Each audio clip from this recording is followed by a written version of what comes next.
Thank you, Deb, and hello to friends and supporters of Intuit. I am Martha Henry, and I am honored to introduce this year's recipient of Intuit's Visionary Award, given to a great artist and human, Lonnie Bradley Holley. As a multidisciplinary artist, a poet, and a musician, Lonnie is fluent in every available genre, including painting, drawing, and printmaking, sculpture and installation, photography, performance, and sound art.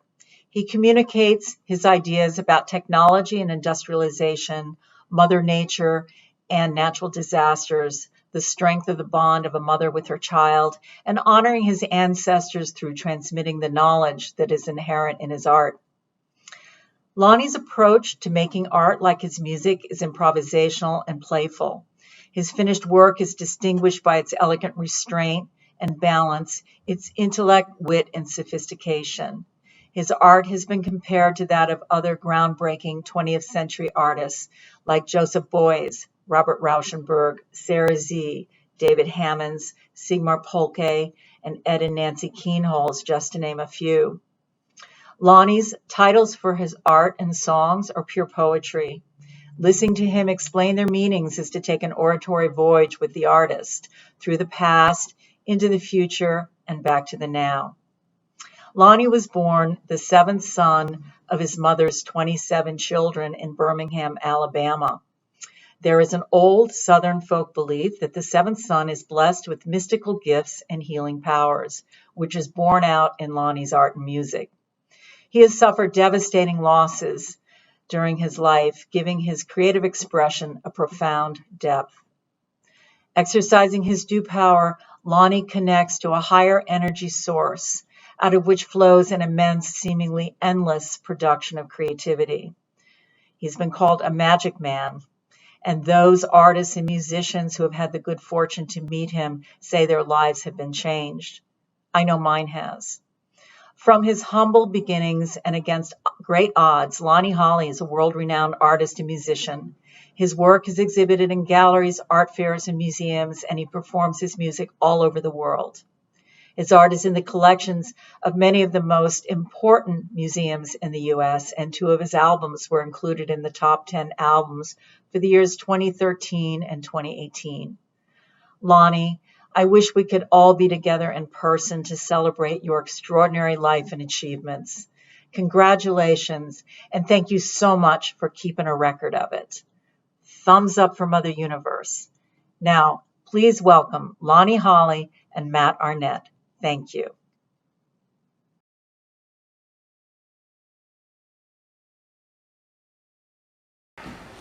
My name is Matt Arnett, and I'm honored to be here back in Chicago at Intuit with my friend Lonnie Holley, who is here on the occasion of receiving the 2020 Visionary Award from Intuit.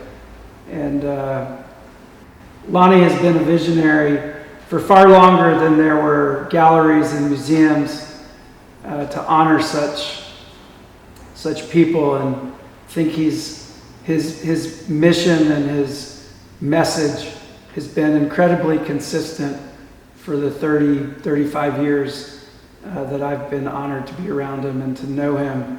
And in the early part here of the 21st century, his music and his visual art and his first film, I Snuck Off the Slave Ship, which premiered at the Sundance Film Festival, Lonnie is starting to get the recognition that is long overdue for a career that's really unparalleled. But it's worth pointing out that Intuit has been far ahead of most other institutions in recognizing Lonnie's genius.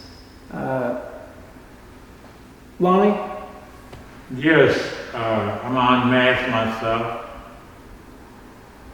Yes, I would like to say thanks to Intuit also for this award, and I would just like to think back on my first time visiting here with your father Mr. William Arnett,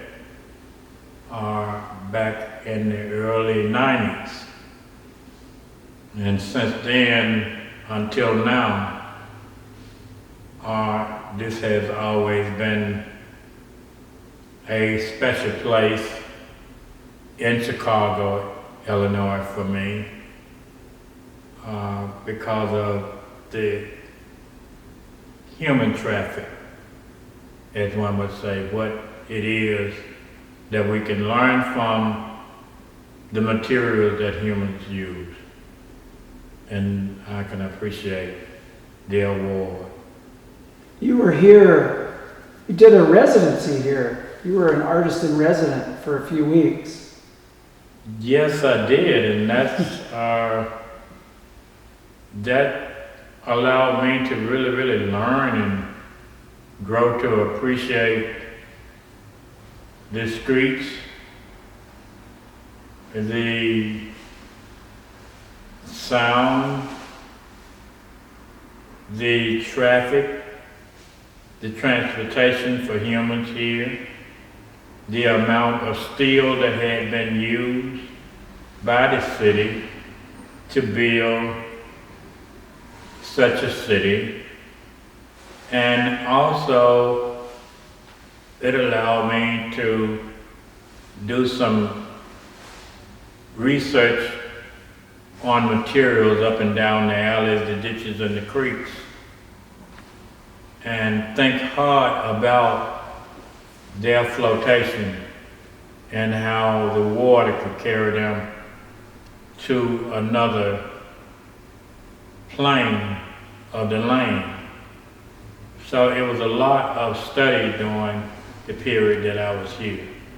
You know, Intuit has recognized your visual art for a long time. We've just mentioned that, but since you've started coming here, you have started putting out into the world some of your music. In fact, you've performed, you've spoken at Intuit, you've made art here, you've been in exhibitions, you've performed music. How do you see your visual art and your music and even your photography and filmmaking? How do you separate? Like, how do you see those things relating to each other? Well, institutionally, for me, there may be, as one would say, administrative separation. But as far as me as an individual, I don't see where that should be any separation, because it's coming from the same brain. It's like Siamese twins, my works and my music, or my production as a film director. I could take these two pieces behind me and give you pretty well the history of a woman and her journey all the way to the spaceship that you see on the sandstone here, but all the way from the lifestyle in Africa, where she had to not only prepare or make preparation for the heat.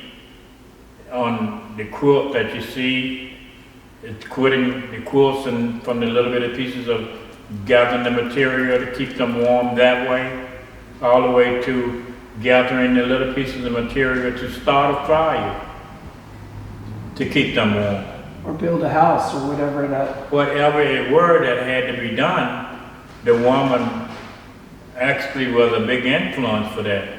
So if we, and I'm not trying to tell nobody how to live, but I think it's very, very important that we respect our grandmothers and great-grandmothers and our ancestors. One would say, what do ancestors have to do with it? Ancestors have a lot to do with our characters and our lineage and our DNA and who we are. And what our brains was made up from. And in those brains, in the cells of our blood that makes the brains possible, there is so much that enhances and grows and make us what we are by the second. And I think the more we learn, the more intense our brains become, and just moving backwards and forward to the ancestor, from the ancestor to myself, or to appreciating the ancestor, then coming around and appreciating myself. That's what makes art, and that's what I think are the whole word in, true, ta, in, tra, in, trust, in, trust. You see what I'm saying? In, trust it. In, trust. Like rush it into yourself. Into it is, you can use that TU in truth of the universe, or in the truth of you. Whatever way you want to use that TU, you know, as the abbreviation. But a lot of people don't see all of that. They go, oh, he's just talking stuff. He's just up there doing all that old junk, that old trash, and that old garbage, and that old debris. But if it wasn't for artists that was like myself, that has taught that we must do these things. We must learn these things. My grandmama learned, my grandfather learned, my daddy learned, my mama learned, that you have to move what we call trash, garbage, and debris, but with a sense of inspecting it and then putting it in a much safer place.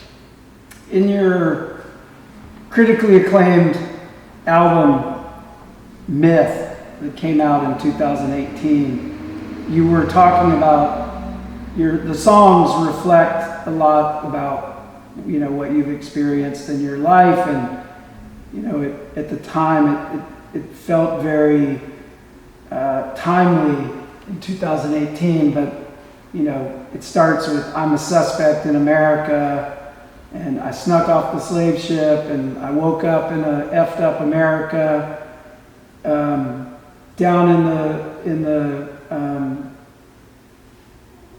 like, I just think of all those songs, and I think that record, which is a few years old now, feels like it came out yesterday or next week.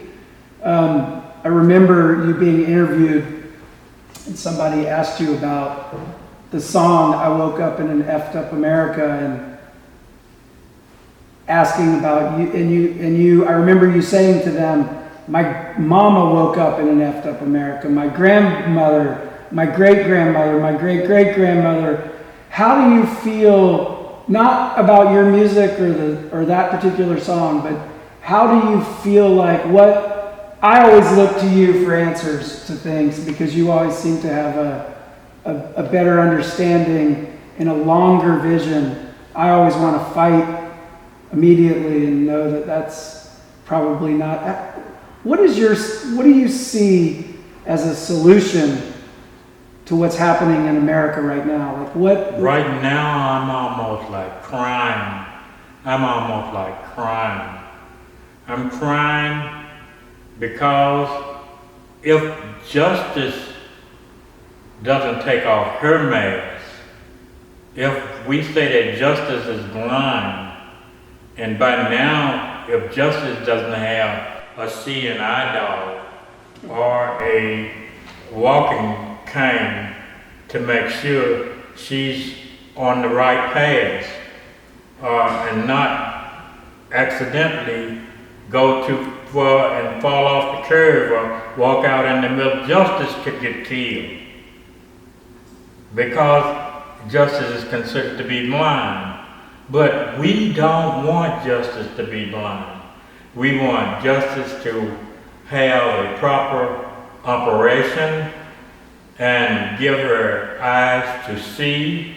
We want justice to have her hearing worked on. We want justice to her taste if it's necessary. because a lot of people say, well, it's a required taste. I want my taste to be just right for the humanities on this planet. Because if this planet have to go on after I'm dead and gone, then I want them to say Lonnie Holley Sr. had a required taste of just and right, as Dr. King spoke of. And not only of just and right as I hold in my hand the agape, the invisibleness of agape love. And I take and I wash myself and I lotion myself with that agape love every day.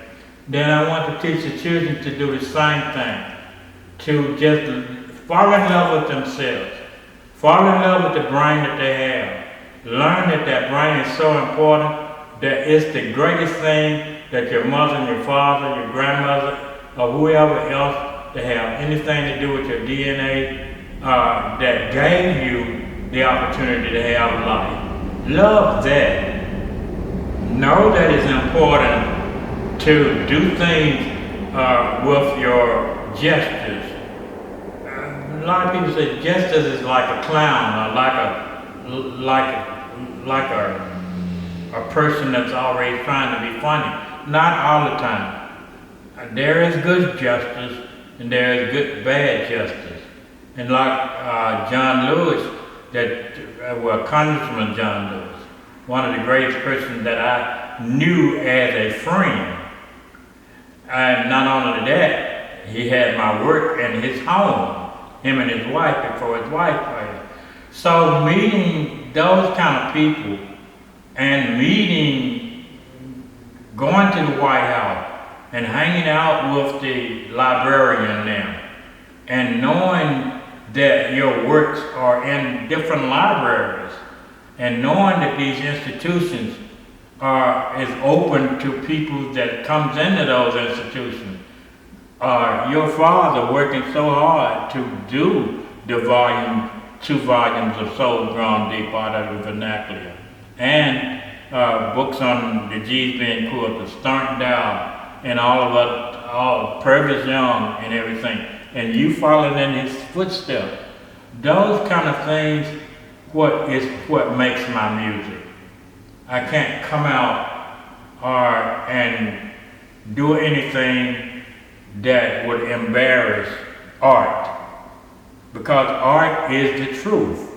When I first came up here with William Arnett, I remember I didn't even know that my DNA was from the Yoruba. It was some years later that I found out that my lineage is from the Yoruba tribe. And there was a Yoruba priest here. And he blessed me. And I'm saying, okay, I'm getting blessed by this Yoruba priest. And not knowing, it's just something that almost just makes you cry because of knowing what happened to you and where it happened to you at. This actually were the place that I was really anointed in the art world. You can get anointed. And I had been to the Smithsonian and everything, but I hadn't met no high priest in the Smithsonian. No high priest didn't come up to me in the Smithsonian and anoint me. But here, this place, sometimes it's the little church.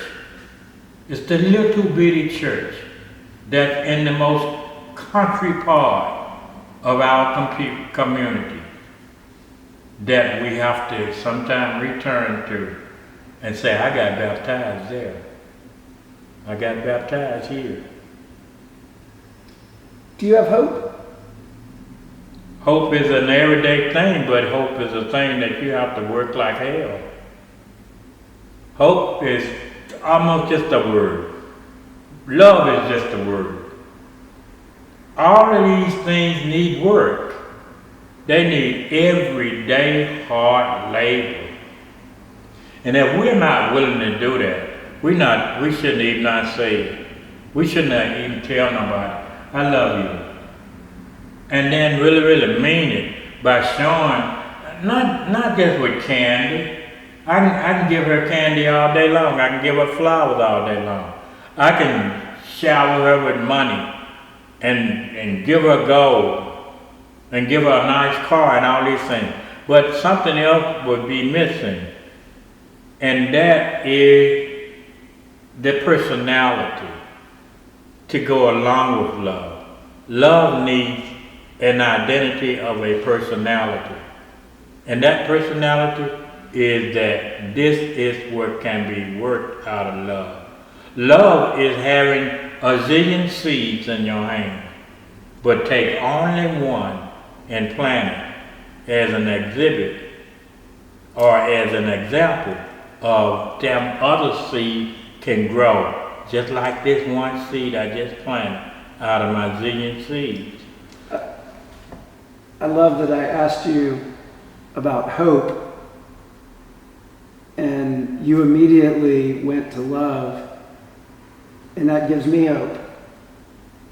You know this, you always give me hope, not even trying to. It's easy in these times to get down and think that it's like... We are human. You got to remember this. We as humans, and I don't care how many movies they go out and see, and they look at these man-made super humans. They are not for real. These are just, I was born and almost raised around people changing from one wear of clothing to the other. I've seen more clowns change their costumes until they wore them out, like field hands wore out their overalls in the field.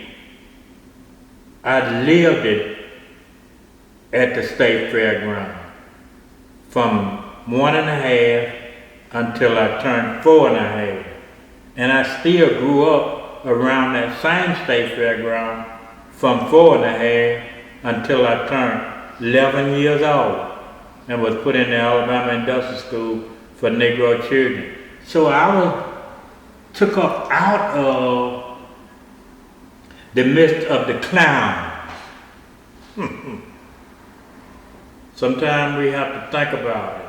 And I was put in the midst of those that was governing the attitude of what was to be turned into either the best of humans or the worst of humans. You understand? We still had a choice to make. Should I get out of here and be turned into Lonnie Holley the killer, or Lonnie Holley the creator? You understand what I'm saying? I do. Thank you. So that's really what these kind of institutions like this means. I don't know how many people, and I really want to stress that bring your children, bring your congregations, have a reason to call this institution to open their doors, especially for you, where you could teach the children. There's some stuff in here that some artists did that would take hours and hours for them to complete. I mean, tedious work that they would have to take and go so slow to do. And that takes concentration. That takes controlled concentration. And a lot of us is not willing to do that because we think that we got to keep up with the, and I don't like saying this, but it was always used to say with the Joneses. So if keeping up with the Joneses, then actually you all would have to be keeping up with me because my grandmother was a Jones. Her maiden name will hit C. Jones Kennedy. So keeping up with the Joneses were, you would have to keep up with me. And that's hard to do. I'm Lonnie Bradley, if you had to move all that away. I'm Lonnie Jones Bradley Holley. That's my whole name. And I got all teared up. I'm glad I don't have to keep up with this Jones here. Sorry. But some things make you can't help but to cry about them because life is so real. And we need right now, we need to be learning from our opportunities to be in social distance. Don't see it as a bad thing.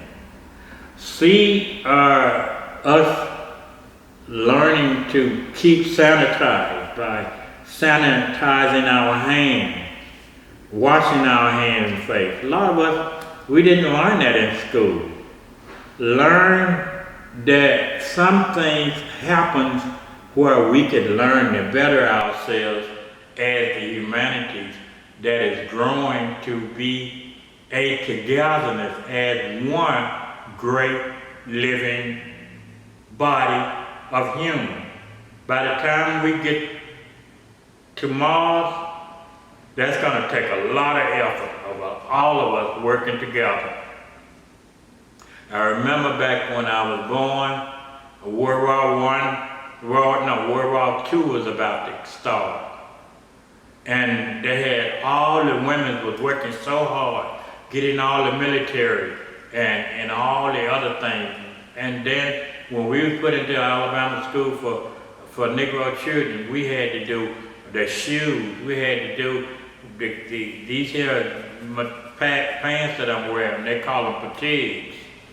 We had to make sure that we mended and sewed and did all of the sewed and worked on and all the products that went into the county hospitals and all the other things. We did so much as children. We learned.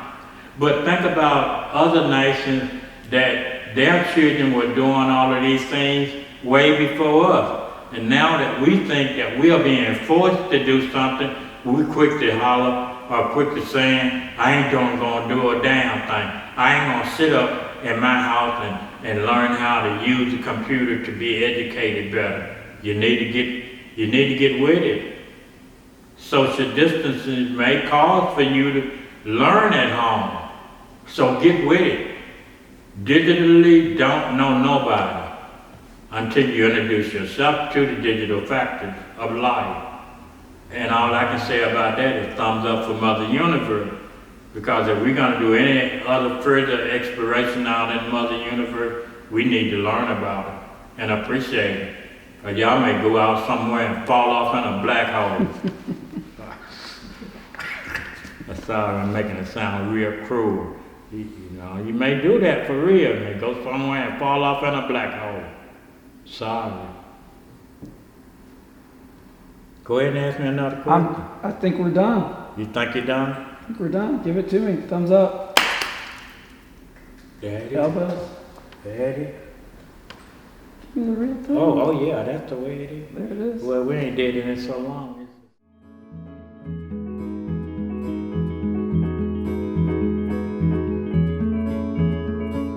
Lonnie, welcome to Chicago and welcome back to Intuit, the Center for Intuitive and Outsider Art. We're so excited to have you here in person for this special award presentation. On behalf of the Board of Directors of Intuit, I present you, Lonnie Holley, with the 2020 Visionary Award in honor of your service to self-taught and outsider art over the years. Thank you so much for all of your hard work and for being here today. Thank you. Thank Intuit. Thank all the members, staff, and your support. I have a special gift for you. I'd like to bring on David Sisko, who's a Chicago-based artist. And David has a piece in your honor as our gift to you. Well, thank you, Dave.